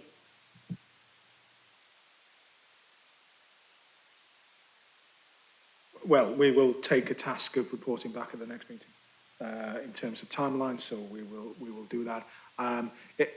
Clearly, there was a budget allocated to the existing proposals, and there will be some form of budget requirement. Off the top of my head, clearly, if the changes are made to Mill Road as suggested by the County Council, then you could easily see how they could be incorporated and money would be made available to support those changes from from the Greenway budget. That is already agreed. Thank you clear for enough? that, Peter. I think that's clear. Mike, did you want to add anything? It's very clear, and what's helpful in that, therefore, subject, of course, to any further activity around the decision and relation to Mill Road, clearly there's a desire now to start looking at master planning Mill Road and the environs, given the new potential circumstances, and therefore the Fulbourn Greenway could play a significant part in that process at the top end. And therefore, it's just, I'm reassured by what you've said, Peter, because obviously we'd be keen to ensure that the GCP was part of that process as to the future of that road in terms of starting to look at how it might look in 10, 20 years' time. So, sorry if I may, Chair. So fully agree and understand that logic. I am the curmudgeon of the group, as you know, so we are saying there will be a review, and we need to go through that review and then come back to you. But I think I get a sense of where the questioning might go when we come back. We can't have the detailed design ready for shovels in the ground by the next meeting. I don't think we can, despite the fact that I wish. I fully understand. It's just I wanted to put on the table that there's clearly going to be ambitions about the future of Mill Road, because it is, of course, the best road in the system. No comment on that. But absolutely, no, I think it's a place that has many challenges, many unique characteristics. We're all extremely fond of it. If there was ways to use our budget and our abilities to contribute to the local environment, I think this board would be more than supportive. And therefore, this is why, whilst we won't be able to start constructing by March, we should certainly have a clear idea in front of us of what the options might be, which is what we are happily committing Peter to do for us by March. Which is great, because actually, as the recommendations C to E make quite clear, there are phases to Fulbourn, and we are ready to construct on phase 1. We are ready to consult on phase 2, but Mill Road is part of phase 3, so we are some way yet from delivering that. However, if we review the routing and allocate budgets and everything looks viable, then obviously that's where you start from. So, in terms of the rest of the recommendations, there are G of them, because there's quite a few. Is there anybody else wanting to say anything? I don't see anything. Yes, Mike? Comment again, it's about future planning, really, and it's perhaps not necessarily to do with the GCP, but it's about the role of public art in this process, and I think there could be huge potentials, particularly enough in relation to what Andy was talking earlier in the genome. So it's just, again, to flag it up, really. Appropriately flagged. So, recommendations in front of us. We are asked to agree the development of the northern section of the Waterbeach Greenway. This includes gaining all necessary approvals, land acquisition, planning, etc., etc., etc. B, we continue to work with Milton Parish Council, as was noted earlier, to develop the details of the Waterbeach Greenway. And it is absolutely important. I mean, it's a very crucial link. The Greenway has to go through Milton, and it has to go through Milton in a satisfactory way. I have every confidence that we can find that. And thank you, everybody, the officer side and Milton Parish Council, for continuing to engage with each other on that. Fulbourn Greenway, construct phase 1, consult on phase 2, and have a look at what we can do about phase 3 now that Mill Road is possibly in a different position to where it was before.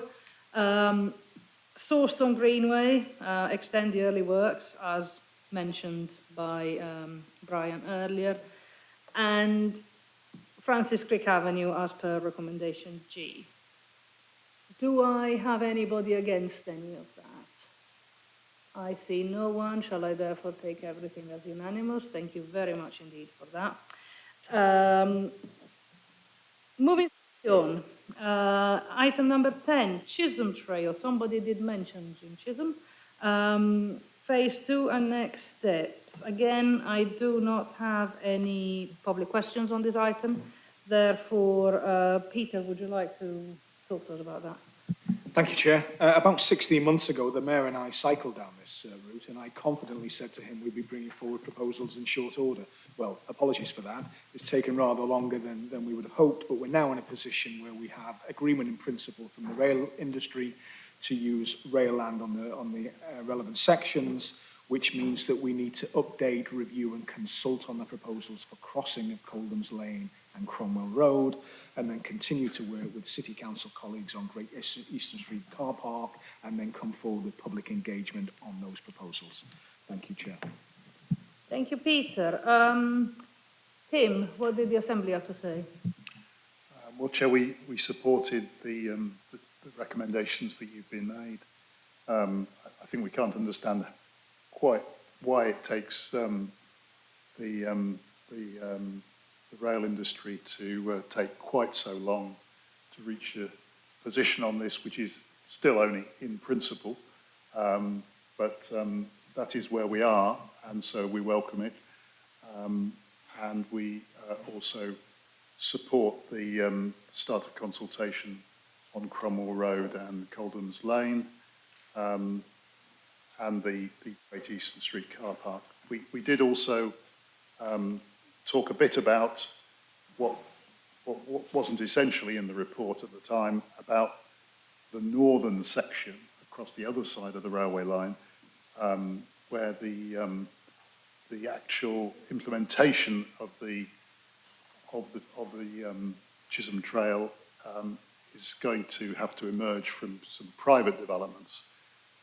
We were assured that all the right conditions were in place for that to come about, but I think we wanted to make sure that that the GCP ensured that they were actually implemented so that they were visually and experientially fully integrated with the design guide and so on that we've all agreed in previous meetings, so that it would look and feel like the rest of the Chisholm Trail. So we were given that assurance, I think, and so we're happy with the recommendation. Tim, thank you very much for that. Would any member of the board like to discuss this item or ask any questions of Peter? Please, yes, Brian.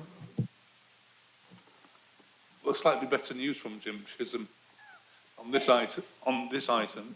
He's long awaited the other half of his trail.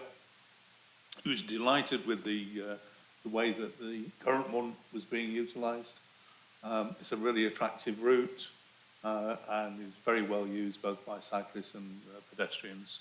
So I just thought I'd say something positive about this project, and it would be nice if we could get on with it. Not at all, Brian. No, seriously, this is, as somebody who now, having got over my lack of orientation, now uses the Chisholm Trail all the time and wonders how I survived without it. It's quite difficult to be thrown out of it at the end, given that that junction is really rather awful. So I also share everybody's frustration that it took this long, but you can only do what you can. So please get on with it, is pretty much where I've been throughout. I mean, this is really good news. I really hope we can get on with it now. It's one of those, you're only as good as the 1 meter of your route that is bad, which essentially means, it will considerably add to the great value of the Chisholm Trail to be able to get to that damn station. Just because, not so much because the station itself is a destination for very many people, and it's now, quite a lot of people are now able to cycle to the railway station from my neck of the woods considerably more safely than they used to. But it will be much more safely than that once we can get over that junction at the end. But also, a way into the railway station is a way into quite a lot of other places around the city centre, which is also quite difficult to cycle to from my neck of the woods. So that would be really nice to see progress on this. Can I summarise the recommendations at this point, because I don't see that there's anything else other than please get on with this. So we have reached agreement in principle, which is excellent to note. We are being asked to review the proposals, which we have done, and to agree to finalisation of all the various other bits and pieces. Are we happy to take those as unanimous? I see nothing to suggest not, therefore we shall do just that. Thank you very much, everyone, for everything. Again, moving swiftly on, we are now on item 11 of 12, and given that 12 is the date of the next meeting, we're almost done, folks. Southwest Travel Hub. We do have a question on this item. Sarah, thank you very much for sticking with us, and sorry for the wait.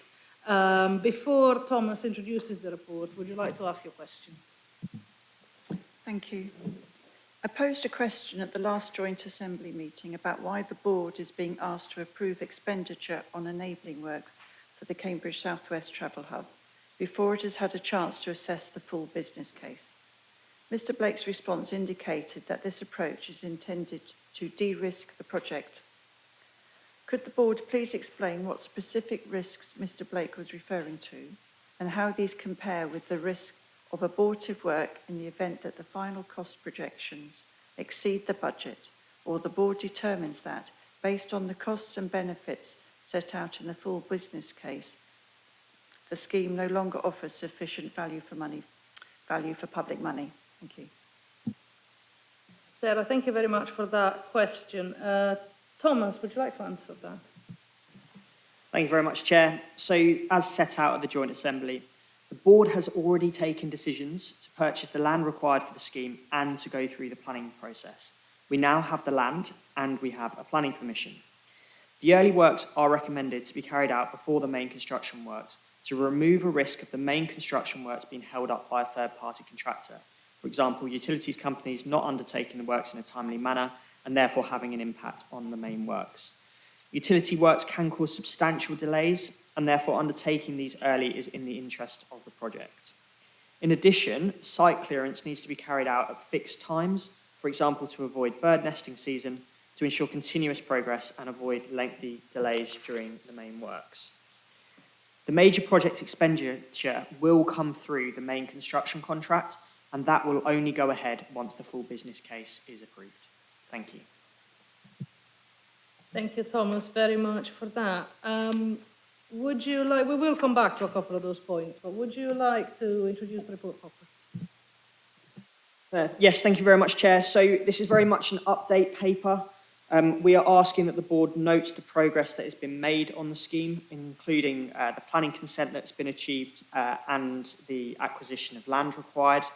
In order to progress the project, as stated in response to the question, we are asking for permission to take forward some enabling works that will de-risk the main construction of the project. And then lastly, we are asking for permission to undertake the procurement of that main construction so we can get a clear idea and get a contractor lined up. In terms of then setting up and agreeing the contract, that wouldn't take place until the full business case was signed off. Thank you. Thomas, thank you very much for that. Tim, what did the Assembly have to say? We wanted first to understand what the other option would have been, i.e. not breaking off the early works into a separate contract. I think the answer given, which you essentially just heard, did satisfy us, and we felt that this was a simply more efficient way of accomplishing the whole project in the longer term, and did seem to take risk away rather than increase it. The tenor of the discussion was to support the recommendations. There was, however, a plea again, which is echoed in a number of similar items for consideration for facilities to be provided to make this a true travel hub. And we understand that there's the planning restrictions, limitations, what can be achieved to a facility like this, which is in the green belt. But we do think that there is a need to keep pressing on this issue, because if it's to achieve its vocation for us of being a travel hub rather than a park and ride, then it needs to be somewhere where people can easily change mode and find the facilities they need to do that, even waiting a while. Thank you. Tim, thank you so much for that. I nodded vigorously. There are things there to which I will return to echo and agree with them. Any questions or points from board members? Anyone? Brian? Yeah, thank you. I think recent discussions about the size and scope of the existing CBC site and the proposed extension was discussed at South Cambs District Council Cabinet meeting this week, and the scale of 37,000 people on that site currently, and if the proposal for extension goes ahead, tens of thousands more people arriving on site. We see the criticality of projects such as this travel hub to actually help and ease the, for example, awful congestion on both the M11 itself and then the Addenbrooks Road leading into the site. There's very limited, so we absolutely must get as many private vehicles off the road and get that modal shift onto public transport and or walking and cycling. So I'm looking forward to this project getting developed and giving some ease of that particular junction. Thank you. Thank you, Brian, for that. Anybody else? Andy? Yeah, I will admit, I for a couple of years I had a bit of a wobble on this scheme, only because I'm a regular user of the Trumpton Park and Ride, and it didn't look very busy post-COVID and as people were adjusting to new ways of working. But it's both satisfyingly and dissatisfyingly, frustratingly got busy again. And many years ago, you say the ultimate frustration of going to a park and ride and not being able to get in, and then what do? It's just the ultimate disaster from a sustainable transport perspective. I was going to reflect more on this idea of delay. You know, let's wait. I'm not going to ask the officers to do it, but I'll have a good reason why. I wonder how much time we've cost by delaying things. The number of schemes we've paused and had another look at a scheme we'd previously rejected. Let's add up all the costs of that. And people understand the cost of delay on inflation, increased costs on things. I bet it runs into millions. And we're talking here about let's delay a project for another year, let's have another 6 months to think about it. It is really getting quite irritating. The reason I'm not going to ask officers to do that work, and I bet it will go into millions, is because it's yet another waste of public money. Sometimes you just need to get on with things, take a bit of risk, and progress it. I bet no money has been wasted that we haven't subsequently progressed a project on. And we need to get a bit of a grip here. Every time we hear from, almost every meeting, somebody asks us to wait and delay everything. We need to think about that, what that's about. Is that about genuinely considering options? Because it's really just costing us money. And I didn't want to end the meeting on a negative, but I've just heard it year and year of this wait and delay, think about other things, and we just spend more and more money completely fruitlessly. Thank you very much, Andy, she says.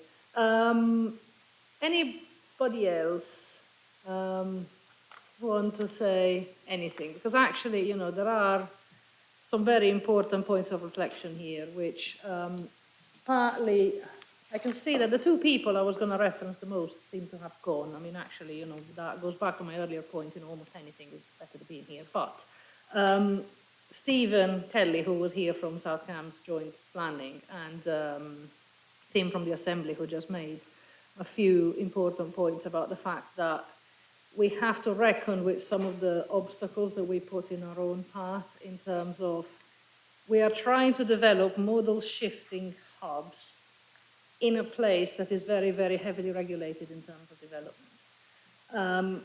Now, that isn't through any of our direct actions around this table. However, we have to reckon with the fact that some of those restrictions are ending up harming the thing that they were meant to protect in the first place. Because a minimum approach to try and put as few bricks as possible, as few bits of concrete as possible into the green belt, essentially develops something that doesn't do what it's meant to do. And if it does that, then all of those bricks are wasted and they don't actually benefit the green belt. The benefit to the green belt is getting people off of those cars and into a place that doesn't emit. That's exactly the point. Now, one of the things that we need to learn to do better is to develop these things, which might mean giving them a bit more things around them, making them more genuine, bigger facilities where people can actually find what they need when they're getting there. You know, what are people trying to do when they get to these places? They're trying to leave their car somewhere safe. They're trying to potentially, you know, relieve themselves, use some kind of facilities, potentially assume some calories, things like that. If they have children, they would like to be able to leave them somewhere safe as well, for them to be 5 minutes while we work out. And then we get onto the next mode of transport, which also has to be decently organized, which of course means information points, displays, all of these things. The more of that stuff you build, the more uncomfortable certain people gets, and the more uncomfortable our own Greenbelt policy gets. The fewer of those things you build, the absolute less benefit you get. And this is what we're playing with.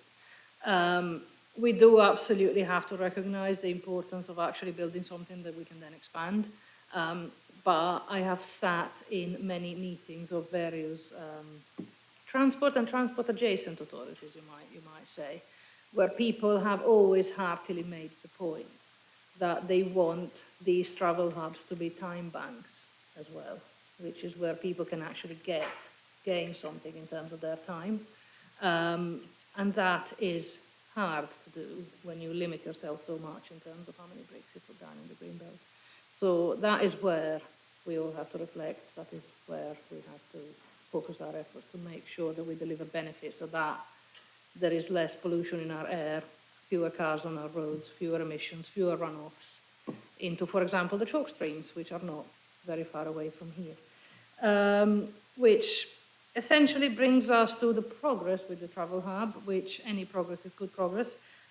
In that spirit, we are asked to note where we are with planning, consent approval, land acquisition, detailed design, all of these various things. We would like to agree the phased delivery of the scheme, and we would like to delegate authority for the bits and pieces that need fixing from now. Are people happy with those recommendations? I will therefore take those as unanimous, and thank you so much everyone who has contributed.